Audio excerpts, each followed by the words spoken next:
Waste Bengal council of higher secondary education, जिसमें इस topic में यानी इस वीडियो में हम लोग चर्चा करेंगे लेसन नंबर 6 जो है ऑर्गन ऑफ गवर्नमेंट, इसके बारे में लॉन्ग आंसर क्वेश्चन। समय को व्यतीत नहीं करते इधर उधर की बातें और सीधे पॉइंट पे आते हैं। पॉइंट ये है हमारा कि सजेशन आपको चाहिए कौन सा क्वेश्चन पढ़ के आप एग्जाम में जाओगे ताकि वो 100% आ जाए। पॉलिटिकल साइंस की बात करें तो टोटल मिला के ना 12-13 क्वेश्चन पढ़ के जाओ वहीं से आ जाता है, लेकिन फिर वह अधूरा ज्ञान हो जाता है।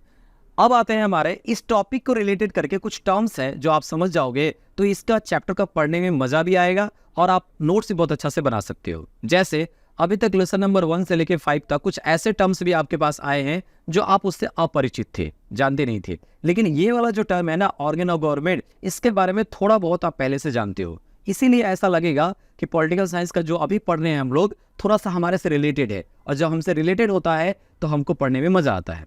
तो चलिए शुरू करते हैं ऑर्गन्स ऑफ गवर्नमेंट 2025 के लिए लॉन्ग आंसर क्वेश्चन का सजेशन।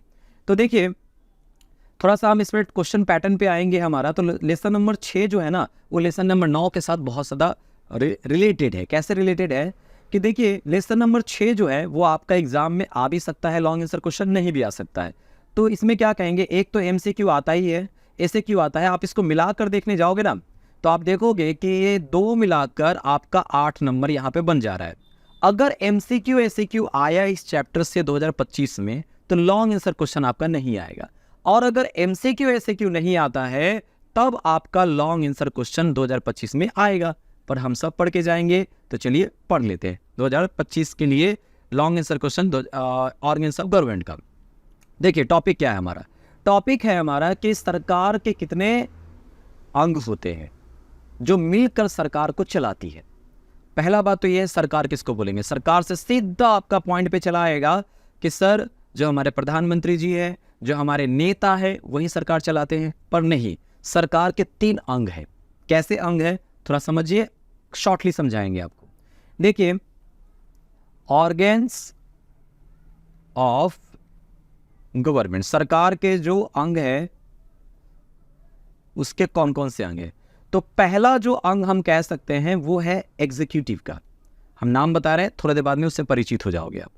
सेकेंड वाला जो अंग है वो है आपका लेजिस्लेचर का, जिसको हम बोलते हैं विधानमंडल या कार्यपालिका जिसको, और तीसरा जो है वो है आपका लेजिस्लेचर यानी कि न्यायपालिका। अब ये तीनों मिलकर क्यों चलाते हैं, तीनों में एक बात कॉमन है। वो क्या कॉमन है, वो है आपका संविधान। यानी हमारा जो संविधान लिखा गया है, जो हमारा कानून का जो बुक कह सकते हैं, उसी के आधार पे सभी का चलना है। हम भी उसी के अनुसार चल रहे हैं, आप भी उसी के अनुसार चल रहे हैं। अब ये 3 जो है वो उस पर चलाने के लिए हमको मजबूर करते हैं या हमको उस पर बाध्य करते हैं कि उसी के रास्ते से चले, तभी ये सरकार को क्या करते हैं, चलाते हैं। अब कैसे देखिए, तो पहले मैंने कहा एग्जीक्यूटिव, इंग्लिश वाला ही याद कीजिए बढ़िया रहेगा। इसको हिंदी में कहते हैं व्यवस्थापिका। तो व्यवस्थापिका कौन होता है, व्यवस्थापिका 2 प्रकार का होता है, आप एग्जाम्पल से समझ जाओगे। जैसे मैंने कहा आपको, एक तो आपको मैं ये पकड़ लेते हैं, ये एक ही तरह का है, MP और MLA। बहुत लंबा वीडियो हो जाएगा इसलिए मैं शॉर्टली बताऊंगा। MP जो हम चुन के अपना वोट देकर उनको भेजते हैं, मेंबर ऑफ पार्लियामेंट, संसद में जाते हैं, और MLA जो राज्य में जाते हैं, मेंबर ऑफ लेजिस्लेटिव असेंबली। हम प्रधानमंत्री का चुनाव नहीं करते, हम चीफ मिनिस्टर का चुनाव नहीं करते, हम चुनाव करते हैं MLA का या MP का। अब ये चुनाव करके हमने भेज दिया, जो बहुमत पार्टी है वो मिलकर वहां सरकार बनाती है और अपने अनुसार सरकार को चलाती है।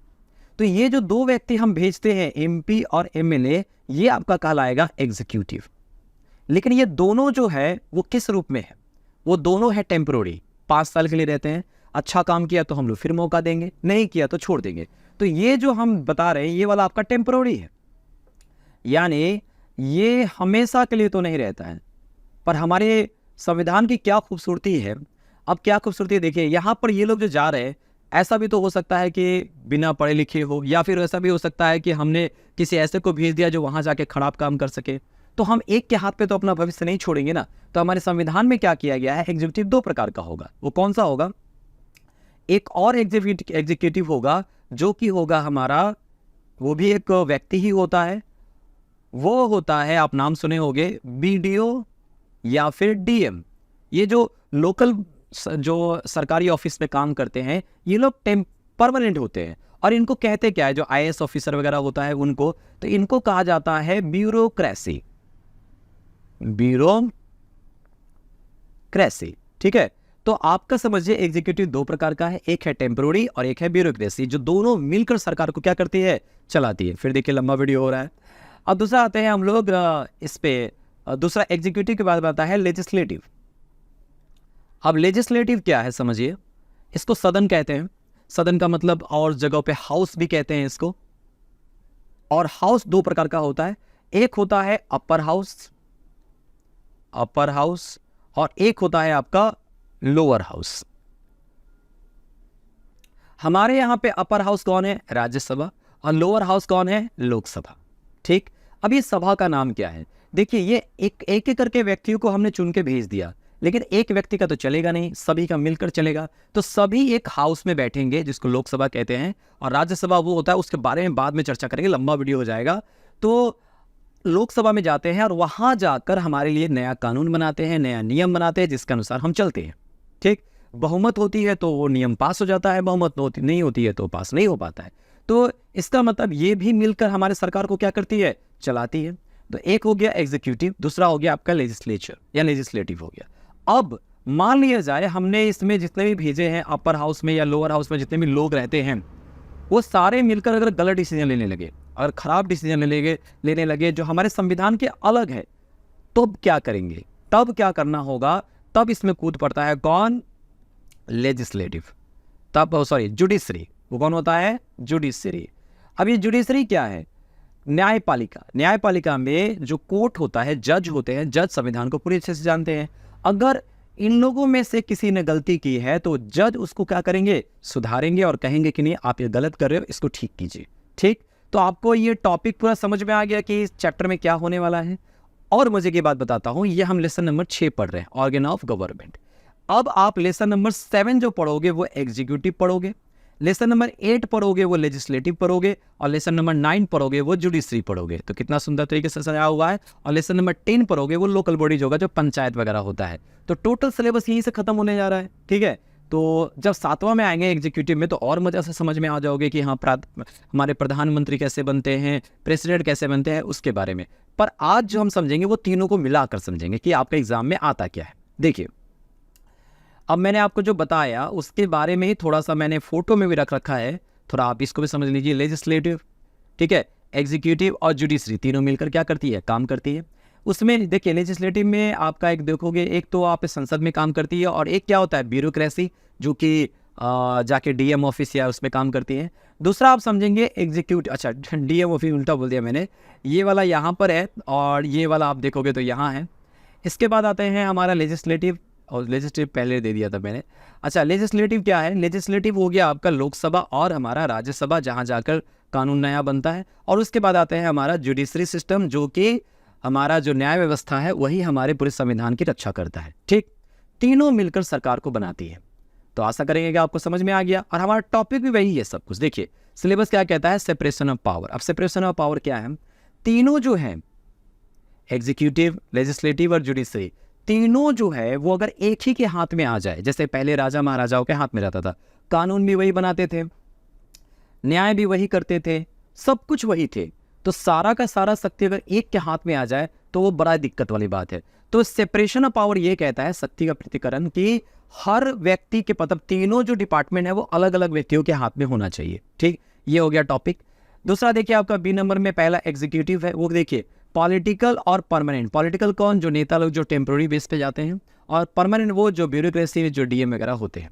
लेजिस्लेटिव क्या है, लेजिस्लेटिव दो तरह का होता है, एक सदन होता है और बाई कैमरे लेने के 2 सदन होता है। कहीं कहीं पे देश में एक ही सदन देखने को मिलता है, कहीं कहीं पर 2 हाउस देखने को मिलता है।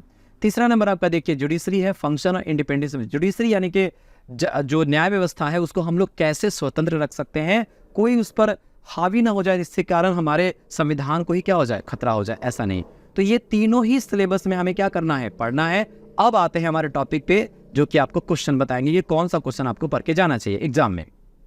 देखिए यहाँ पर हर साल देखोगे आप 15 में आया है आपका सेपरेशन ऑफ पावर के लिए फॉर एंड अगेंस्ट, यानी कि उसके पक्ष में 2-4 बातें कहिए और अगेंस्ट में कुछ 4 बातें कहिए, वो आया है separation of power.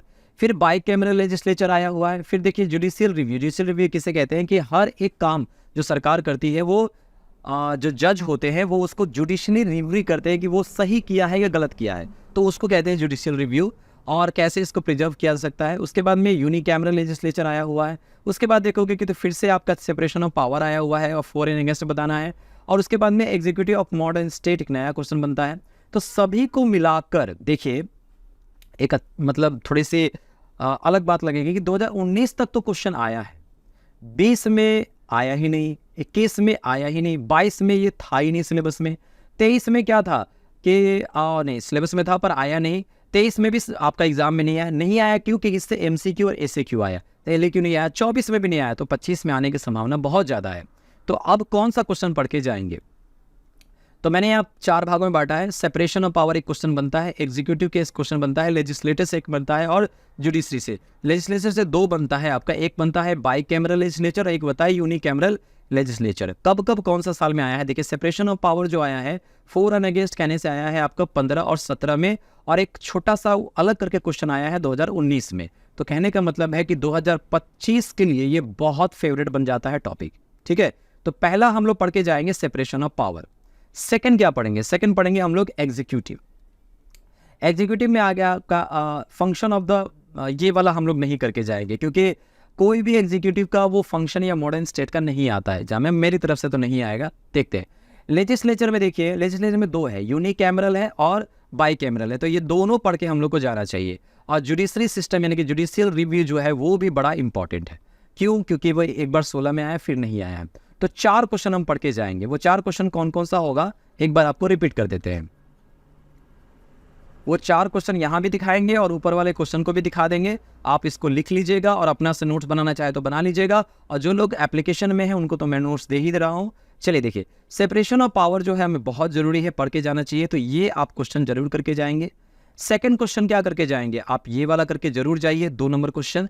3 number question आप ये बाई कैमरल कर लीजिए और 4 नंबर क्वेश्चन आप यूनिकैमरल कर दीजिए। तो 4 क्वेश्चन आपको पढ़ के जाना है। कौन कौन सा, तो आपका फर्स्ट पढ़ना है ये सेपरेशन ऑफ पावर वाला जो कि 15-17 में आया है। सेकंड क्वेश्चन पढ़ना है जुडिशियल रिव्यू। थर्ड क्वेश्चन पढ़ना है बाई कैमरल और चौथा क्वेश्चन पढ़ना है यूनिकैमरल। फिर से आ जाते हैं हमारे यहाँ पर और आपको दिखाते हैं कौन सा क्वेश्चन है यहाँ पे। तो देखिए सेपरेशन ऑफ पावर दिया हुआ है, ये वाला बड़ा इंपॉर्टेंट है, इसको करके जरूर जाना है। सेकंड जो इंपॉर्टेंट क्वेश्चन है वो है आपका जुडिशियल रिव्यू, जो इसको करके जाना है आपको। सेकंड नंबर क्वेश्चन ये जुडिशियल रिव्यू हो गया, ये सेम क्वेश्चन। और थर्ड नंबर क्वेश्चन हो गया आपका बाई कैमरल, जो कि यहाँ पर है, आप ये बाई कैमरल करके जाइए। और चौथा क्वेश्चन आप यूनिकैमरल करके जाइए, और चारों में से एक क्वेश्चन आपका जरूर आ जाएगा। क्लियर, तो ये आपका हो गया इसके बारे में। इसके बारे में पूरा डिटेल में वीडियो हम समझाएंगे, अलग अलग क्वेश्चन का जो आंसर देंगे उसमें समझाएंगे। जो लोग यूट्यूब में देख रहे हैं उनको बता दो कि जो एप्लीकेशन आप चाहते हो इसको पूरा का पूरा नोट्स पाना, English medium, Hindi medium, Bengali medium, Urdu medium और नेपाली मीडियम, सारे मीडियम में आपको नोट्स मिल जाएगा एप्लीकेशन में। जो गूगल प्ले स्टोर में जाएंगे, गूगल प्ले स्टोर में जाके 8 क्लासेस लिखिएगा तो वहाँ आपको एप्लीकेशन मिलेगा और वहाँ से आप इसको इंस्टॉल करके कर सकते हैं। और कोई दिक्कत होने से इस नंबर पर आप कॉल करके पूछ सकते हैं। आपके लिए पूरा का पूरा मैंने बता दिया, कोई दिक्कत होने से लाइव क्लास में पूछेगा, नहीं तो कमेंट सेक्शन में बताइएगा, हो सके तो मैं आपको जवाब दूंगा। ठीक, तो मिलते हैं अगले वीडियो में जो यूट्यूब के लिए होगा लेसन नंबर 7 का, और हमारे जो एप्लीकेशन में है उसमें आएगा चार जो मैंने आपको बताया, चारों का आपका एक एक करके एक्सप्लेनेशन रहेगा नोट्स के साथ, जिसको समझ के आप बड़ा आसानी से याद कर सकते हो। ठीक, मिलते हैं अगले वीडियो में। Stay safe and stay healthy. Thank you.